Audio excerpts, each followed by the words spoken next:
नमस्कार विद्यार्थी मित्रांनो. आज आपण संस्कृत एवं आयुर्वेद इतिहास या विषयातील पेपर 1मधला दुसरा प्रकरण म्हणजेच संज्ञा प्रकरण हे पाहणार आहोत. संज्ञा प्रकरण हा भाग युनिव्हर्सिटीच्या हिशोबाने नाईस टू नो म्हणजेच यावरती MCQs येतात, जो आपण प्रथम भाग पाहिला, ज्यामध्ये आपल्याला संस्कृत वर्णमाला व इतर गोष्टींचा परिचय झाला. व आज आपण संज्ञा प्रकरण, संज्ञा म्हणजे काय हे पाहणार आहोत. संज्ञा हा शब्द कसा तयार झाला असावा, तर सम प्लस ज्ञान म्हणजेच योग्य अर्थ करून जो देतो त्याला संज्ञा असं म्हणतात. सामान्यतः आपण नामाला संज्ञा असं म्हणतो, जसं की राम, श्याम, मोहन इत्यादी. असं याची व्याख्या करायची असल्यास संज्ञा येते अनया इति संज्ञा असे आपण म्हणतो. याची अशी व्युत्पत्ती आहे. व्यावहारिक सोयीसाठी आपण प्रत्येक शब्दाला किंवा पदार्थाला त्याच्या कोणत्या ना कोणत्या तरी नावाने संबोधित करत असतो. या नावास संज्ञा असे म्हणतात.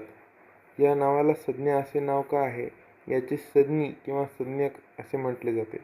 संज्ञासूत्र म्हणजे काय, तर वृद्धी रादैच 111 म्हणजेच वृद्धी संज्ञासूत्र आहे. याचा अर्थ असा होतो की आत घ्यच याची वृद्धी संज्ञा होते. पद म्हणजे काय, सुबंत तिंक्त म्हणजे सु औ जस किंवा ती तस जी यांना पद ही संज्ञा प्राप्त होते. पद यामध्ये किती 18 प्रत्यय व विभक्ती संज्ञक आहेत.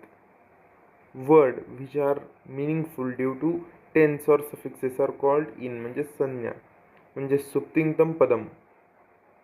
उदाहरणार्थ रामः रामौ रामः भवती भवतः भवन्ति इत्यादी. अशा प्रकारे संयोग, संयोग म्हणजे काय, अच त्यांचे व्यवधान नसलेले हल संयोग किंवा संज्ञक होतात. दोन किंवा दोनपेक्षा अधिक हल वर्णांमध्ये अच वर्ण नसेल तर तो संयोग संज्ञक होय. हलोअंतरा हा संयोग. उदाहरणार्थ सिद्ध या पदामध्ये द आणि ध मध्ये कोणताही अच स्वर नाही, म्हणून त्याला संयोग असे म्हणतात. म्हणजे कोणताही आपल्या सामान्य साध्या भाषेत, सोप्या भाषेत समजून घ्यायचा झाल्यास संयोग म्हणजे जोडाक्षर.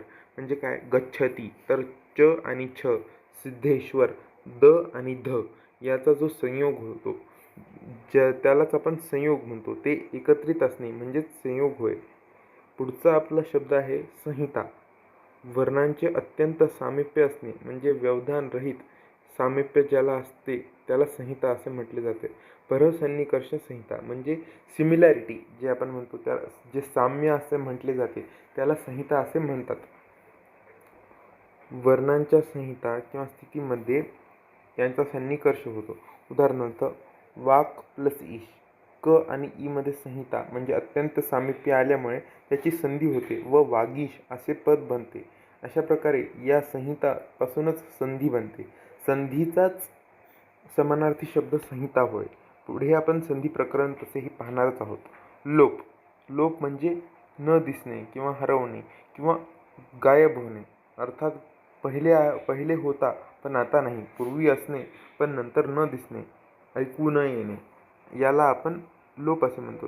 याचे सूत्र म्हणजे अदर्शनम लोपः. पुढे आहे इत्संज्ञा. माहेश्वर सूत्र जे आपण मागच्या व्हिडिओमध्ये पाहिले होते, ज्याच्यामध्ये श्री महादेवांनी डमरूच्या वादनाने हे 14 नाद काढले होते, त्याला आपण माहेश्वरी सूत्र असे म्हणतो. यामध्ये इत, ना, अनुबंध असे सुद्धा म्हणतात. ज्याचे नाव इत आहे त्याचा लोप होतो. म्हणजे हे याचे सूत्र तस्य लोप 139 मध्ये वर्णन केलेले आहे. आपण पूर्वीच्या व्हिडिओमध्ये असे पाहिले होते की स्वरांचे 3 प्रकार आहेत. कोणकोणते, तर ऱ्हस्व, दीर्घ आणि प्लुत. तर यामध्ये काय पाहिलं होतं आपण, तर ऱ्हस्व म्हणजे ज्याच्या उच्चारणासाठी एका मात्रेचा वेळ लागतो, दीर्घ म्हणजे त्याच्या उच्चारणासाठी 2 मात्रांचा वेळ लागतो व प्लुत म्हणजे ज्यांना उच्चार करण्यासाठी 3 मात्रांचा वेळ लागतो. आपण असेही पाहिले होते की ऱ्हस्व म्हणजे अ, ई, उ, रू, ऋ. दीर्घ म्हणजे आ, ई, उ, ऋ हे स्वर होते. तर प्लुत म्हणजे हे वेदांमध्ये वापरले जाणारे स्वर होय. याचा व्यवहारात अधिक उपयोग होत नाही असे आपल्याला दिसून येते. पुढे आहे वृद्धिसंज्ञा. वृद्धिरादेश. वृद्धी म्हणजे ज्याची वृद्धी होते, म्हणजे वृद्धिवर्ण अत आणि ऐच आहेत. म्हणजे आ, ऐ, औ वर्ण हे वृद्धिसंज्ञक आहेत. म्हणजे आ, ऐ, औ हे तर वॉवेल्स आहेत, पण त्यांची वृद्धी झाल्यामुळे त्यांना वृद्धिरादेश असेही म्हटले जाते. प्रमुख बिंदू.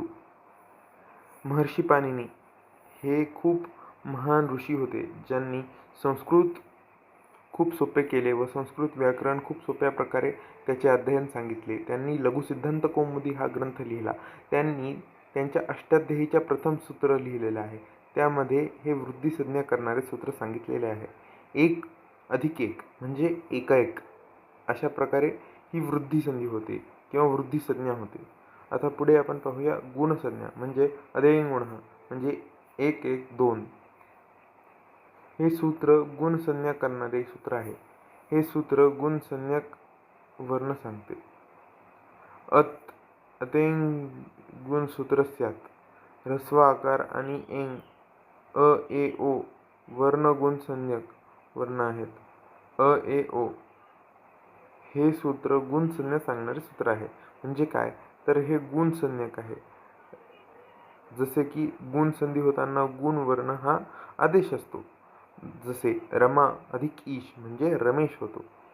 पुढे आपण पाहणार आहोत प्रत्याहार. आदिरंतेन संहिता म्हणजे पाणिनी सूत्रात अष्टाध्यायीच्या प्रथम पादात 71व्या सूत्रात या सूत्राचं वर्णन केलेलं आहे. म्हणजेच आदिरंतेन संहिता म्हणजे येथे अदर्शनम लोपः किंवा तस्य लोपः ईत या सर्वाचा उल्लेख आहे. उदात्त. आपण उदात्त, अनुदात्त आणि स्वरित असे 3 प्रकार पाहिले होते, जे बाह्य प्रयत्नात उल्लेख केले गेले आहेत. तर त्याचे इथे सविस्तर वर्णन म्हणजे उदात्त. उदात्त म्हणजे काय, स्थान अर्थ म्हणजे कंठ तालू यांच्या वरील भागातून उच्चारित अच स्वर म्हणजे उच्चैरुदात्त. आता पुढे अनुदात्त. निश्चैरुदात्त म्हणजे स्थान अर्थात कंठ, तालू इत्यादी सर्व भागातून खालच्या भागातून जेव्हा उच्चार होतो तेव्हा त्याला अनुदात्त असे म्हणतो. स्वरित. समाहारः स्वरित. अच म्हणजे स्वरित संज्ञा येथे उदात्त आणि अनुदात्त यांचा समप्रमाणात स्थितीत असतात, त्यांना आपण स्वरित असे म्हणतो. पुढे आहे अनुनासिक म्हणजे अ, य, ण, न, म हे व्यंजन असून अनुनासिक आहेत म्हणून त्यांना अनुनासिक म्हणतात. मुखानुनासिक, अनुनासिक कह याला अनुनासिक असे म्हटले जाते. सवर्ण. क आणि ख या दोनांचा उच्चार करताना त्यांचा उच्चारस्थान हे कंठ आहे. तसेच दोघांचा स्पृष्ट प्रयत्न म्हणजे येथे क आणि ख या 2 वर्णांचं स्थान व प्रयत्न समान आहेत, म्हणून या दोघांना सवर्ण संज्ञा दिली जाते. निपात. प्र, परा, पसमानो, अनुस्मर, वि आणि अध्यत्यापिसु अभिप्रतिपरी उपउद हे 22 प्रादी आहेत. यांनाच निपात ही संज्ञा दिली जाते. म्हणजेच काय, चादयो सत्वे. आता पुढे उपसर्ग. जे निपात 22 सांगितले ते म्हणजेच उपसर्ग. फक्त यामध्ये एक महत्त्वाचा फरक आहे की उपसर्ग हे क्रियापदाच्याच आधी लावले जातात व जे नामाआधी किंवा इतर शब्दांच्या आधी लावले जातात व क्रियापदाला लावले जात नाहीत त्यांना निपात म्हणतात व जे क्रियापदाच्या आधी लावले जातात त्यांना उपसर्ग असे म्हणतो आपण. पुढे आहे प्रगृह्य संज्ञा. इदुदो द्विवचनम प्रगृह्यम म्हणजे हे सूत्र जे आहे ते प्रगृह्य संज्ञा करणारे सूत्र आहे. यामध्ये काय तर इत, उत, एत अर्थात इकारांत, उकारांत, एकारांत याचे द्विवचन प्रगृह्य संज्ञा होते. म्हणजे जसं की हरी येतो, विष्णू इमो, पचेते इत्यादी या प्रकारे. धातुसंज्ञा. धातुसंज्ञा म्हणजे काय, क्रियेचा बोध जो करून देतो त्याला आपण धातू असे म्हणतो.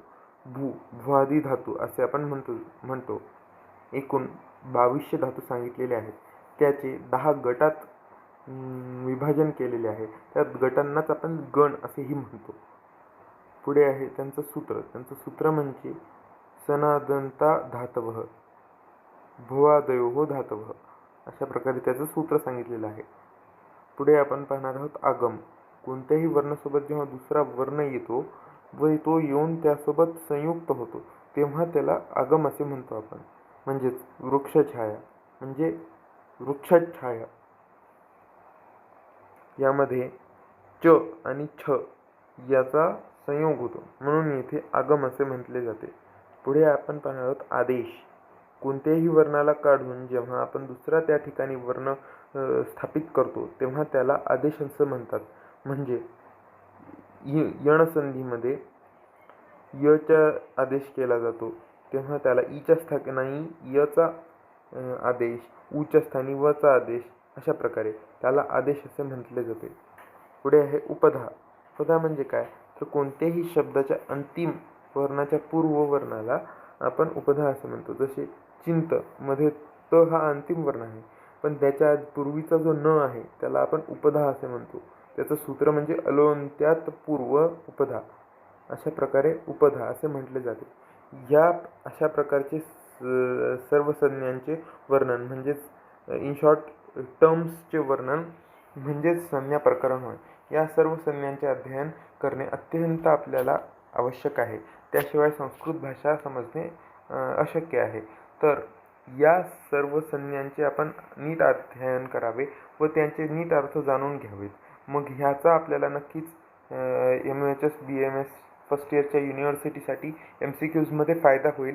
प्लस तुम्हाला संस्कृत समजण्यासाठी व संहिता वाचनासाठी किंवा 8वी 9वी 10वी या इयत्तांसाठी सुद्धा संस्कृतचा बराच फायदा होईल. व्हिडिओ आवडल्यास धन्यवाद.